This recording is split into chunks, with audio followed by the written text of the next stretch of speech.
ये आकाशवाणी है। प्रस्तुत है कार्यक्रम सुर्खियों में। इसके अंतर्गत सुनिए सिनेमा और युवा प्रतिभा का वैश्विक उत्सव, आगामी भारतीय अंतर्राष्ट्रीय फिल्म महोत्सव 2024 पर चर्चा।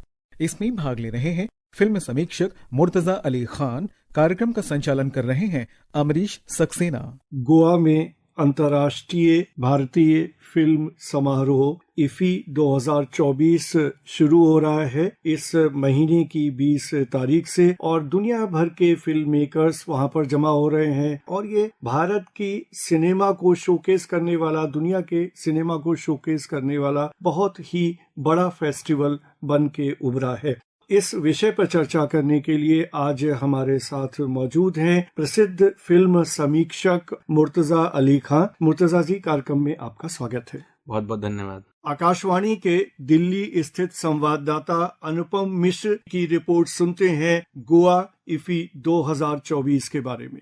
सिनेमा का एक अविस्मरणीय उत्सव भारत अंतर्राष्ट्रीय फिल्म महोत्सव इफी इस महीने की 20 तारीख से गोवा में शुरू हो रही है। इस साल का विषय है युवा फिल्म निर्माता भविष्य अब है, जो रचनात्मकता के भविष्य को आकार देने में युवाओं की क्षमता को महत्व देता है। भारत भर में युवा फिल्म निर्माण प्रतिभाओं को मान्यता देने के लिए सर्वश्रेष्ठ नवोदित भारतीय निर्देशक का एक नया पुरस्कार इस साल से दिया जाएगा। देश भर के फिल्म स्कूलों के 400 युवा फिल्म छात्रों को इफ्फी में भाग लेने के लिए सूचना और प्रसारण मंत्रालय द्वारा सुविधा प्रदान की जा रही है। मास्टर क्लास, पैनल चर्चा, फिल्म बाजार और फिल्म पैकेज सभी युवा रचनाकारों के लिए तैयार किए गए हैं। सूचना और प्रसारण राज्य मंत्री डॉक्टर एल मुरुगन ने कहा कि इफ्फी न केवल भारत के लिए बल्कि विश्व स्तर पर एक ऐतिहासिक आयोजन बन गया है, जो कान जैसी वैश्विक फिल्म महोत्सव के समतुल्य है। सूचना एवं प्रसारण मंत्रालय के सचिव संजय जाजू ने कहा कि भारत तेजी से दुनिया के सबसे बड़े फिल्म निर्माण राष्ट्र के रूप में उभर रहा है, जो विभिन्न प्रारूपों और दृष्टिकोणों को अपना रहा है। उन्होंने कहा कि इफ्फी 2024 को फिल्म निर्माताओं और सिने प्रेमियों के लिए डिजाइन किया गया है और भविष्य को आकार देने वाली आवाज को प्राथमिकता दी गई है। महोत्सव के निदेशक फिल्म निर्माता शेखर कपूर ने आयोजन को ऐतिहासिक बताया। उन्होंने सिनेमा में कहानी की महत्वपूर्ण भूमिका पर जोर दिया और इसे सिनेमाई अनुभव का हृदय बताया। जितने अब नए फिल्म मेकर आ रहे हैं, future film makers of tomorrow, ये सब एक मेला है फिल्म मेकिंग का। तो ये मेला मिलन का मेला है between film makers, teachers, master classes and new young film makers. जो हमारी जर्नी है, ये भारत की जर्नी है, हमारे फिल्मों की जर्नी है। हम अक्सर कहते रहते हैं यार बाहर की फिल्में इतनी अच्छी होती हैं, हमारी फिल्में ऐसी होती हैं। ऐसा जरूर नहीं। अगर ऐसे ही होती तो देखने कौन जाता। और यहीं की फिल्मों के बेस के ऊपर, अपने कल्चर के ऊपर बेस के ऊपर बाहर जो फिल्में जा रही हैं। अब मैं हॉलीवुड कैसे गया? बैंडिट क्वीन की वजह से। ऐसा तो नहीं मिस्टर इंडिया की वजह से तो नहीं गया। मैंने बैंडिट क्वीन बनाई, उन्होंने देखी, उसके बाद मैंने एलिजाबेथ बनाई। तो ऐसा ही होगा, यहाँ की फिल्म लोग बनाएंगे, बाहर जाएंगे, बाहर लोग देखेंगे ये तो अच्छी फिल्म बनाते हैं, इनका कल्चर अलग है, उसको समझेंगे, उसकी समझ के ऊपर वो फिर वो बाहर जाकर भी फिल्म बनाएंगे। इस वर्ष भारतीय पैनोरमा में देश की समृद्ध सांस्कृतिक और भाषाई विविधता को दर्शाने वाली 25 फीचर फिल्में और 20 गैर फीचर फिल्में दिखाई जाएंगी। इसकी पहली फिल्म स्वतंत्र वीर सावरकर होगी, जिसका निर्देशन रणदीप हुडा ने किया है, और गैर फीचर फिल्म श्रेणी की शुरुआत लद्दाखी फिल्म घर जैसा कुछ से होगा।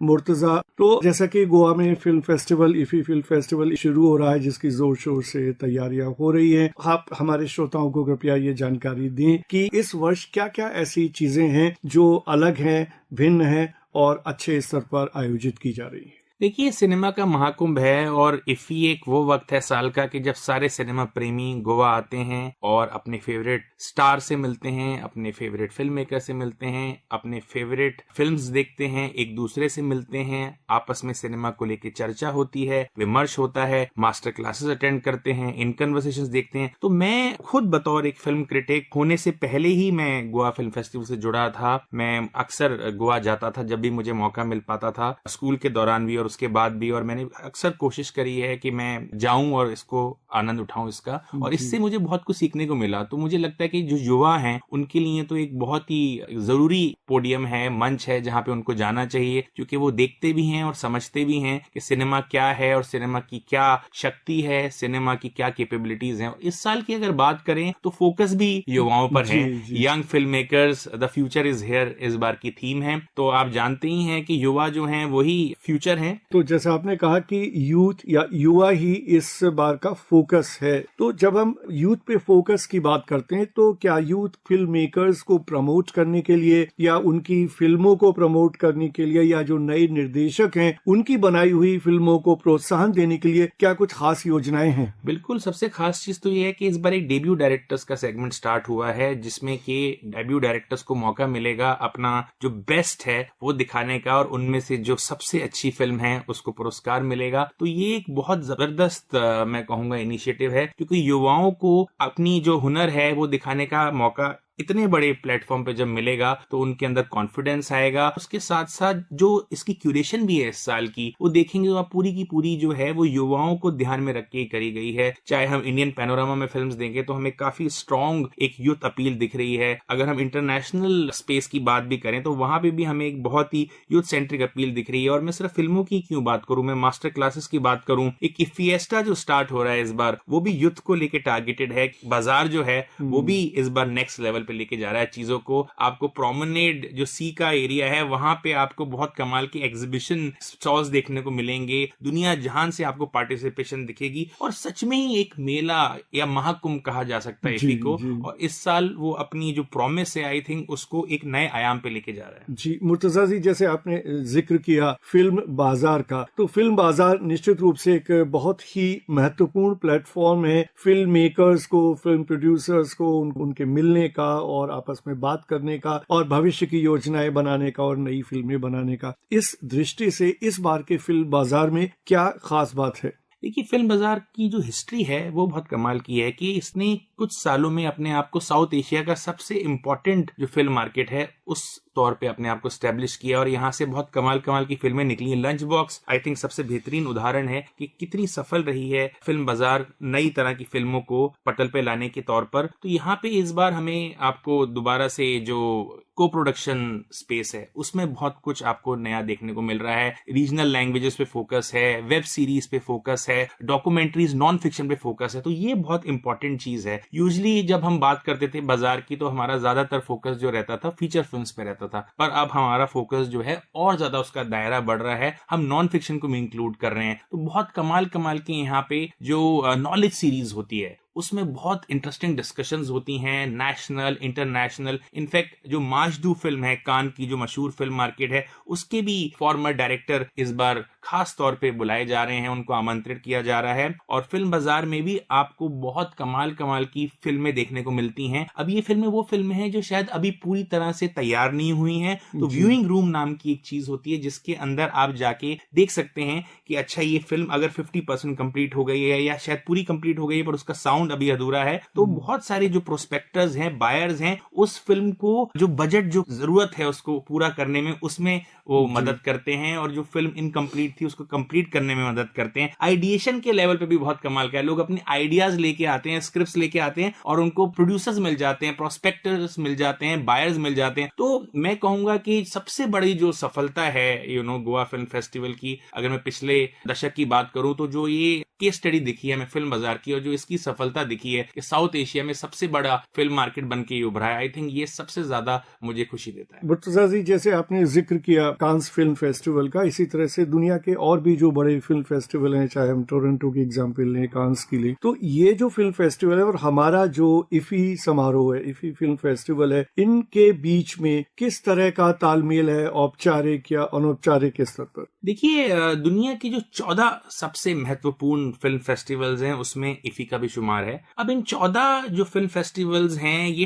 टॉप मोस्ट फेस्टिवल्स माने जाते हैं, यानी कि अगर मैं आपको बात करूं तो क्रीम ऑफ द क्रीम है। और क्योंकि हमारी जो एनएफडीसी है उसकी विजिबिलिटी जो है, उसकी प्रेजेंस जो है टोटली यूनिवर्सल है, कान फिल्म फेस्टिवल में भी NFDC की प्रेजेंस रहती है, इंडियन पवेलियन की प्रेजेंस रहती है, बर्लिन फिल्म फेस्टिवल में भी लगातार प्रेजेंस बनी रहती है, वेनिस फिल्म फेस्टिवल में प्रेजेंस बनी रहती है। तो आदान प्रदान बहुत अच्छा होता है। तो जब हमारे यहाँ के फिल्म प्रोफेशनल्स, फिल्म एक्सपर्ट्स कान जाते हैं, बर्लिन जाते हैं, वेनिस जाते हैं, तो अक्सर वहां से भी जो टेक्नीशियंस हैं उनको आमंत्रण दिया जाता है कि आप गोवा आइए और हमारे फिल्म फेस्टिवल में शामिल होइए। तो ये एक बहुत स्ट्रॉन्ग ट्रेडिशन रहा है और उसी तर्ज पे इस साल जो कंट्री ऑफ फोकस है वो ऑस्ट्रेलिया है। और आप जानते हैं कि ऑस्ट्रेलिया में इंडियन डायस्पोरा का जो नंबर है वो बहुत स्ट्रांग है। आई थिंक जितना भी ग्लोबल डायस्पोरा है उसमें ऑस्ट्रेलियन डायस्पोरा जो है बहुत एक्टिव है और बहुत ही कमाल का काम हो रहा है। वहां पे इंडियन कम्युनिटी बहुत जबरदस्त वे में इंडियन कल्चर को प्रमोट कर रही है और वहां के कल्चर के साथ एक नई तरह की फ्यूजन बन के भी उभर रही है। तो उसको लेकर भी मैं बहुत एक्साइटेड हूं। और इस बार क्योंकि कंट्री ऑफ फोकस ऑस्ट्रेलिया है तो आपको बहुत कमाल की ऑस्ट्रेलियन पार्टिसिपेशन देखने को मिल रही है। इनफैक्ट ओपनिंग फिल्म ही इस बार बेटर मैन नाम की ऑस्ट्रेलियन फिल्म है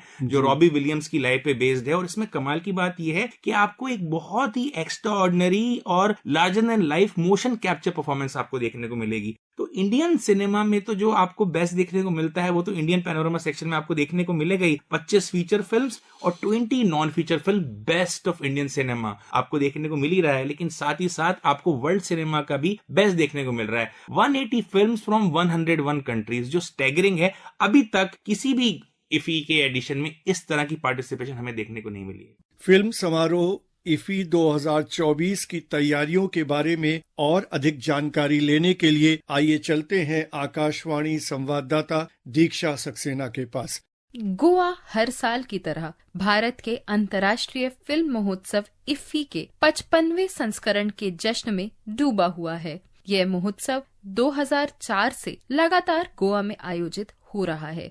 इसका आयोजन राष्ट्रीय फिल्म विकास निगम, केंद्रीय सूचना और प्रसारण मंत्रालय और गोवा की मनोरंजन सोसाइटी के सहयोग से किया जा रहा है। इफ्फी फिल्म निर्माताओं को अपनी प्रतिभा दिखाने और अनूठी कहानियों को नए दर्शकों तक पहुंचाने का अवसर प्रदान करता है। गोवा सरकार वर्ष 2004 से ही इफ्फी के सफल आयोजन में अहम भूमिका निभाती रही है। गोवा सरकार महोत्सव में हिस्सा लेने वाले सभी लोगों को बुनियादी सुविधाएं और सुरक्षा प्रदान करती है। इस वर्ष भी गोवा अंतर्राष्ट्रीय फिल्म महोत्सव के लिए पूरी तरह से तैयार है। गोवा से तुषार जाधव की रिपोर्ट के साथ मैं दीक्षा सक्सेना।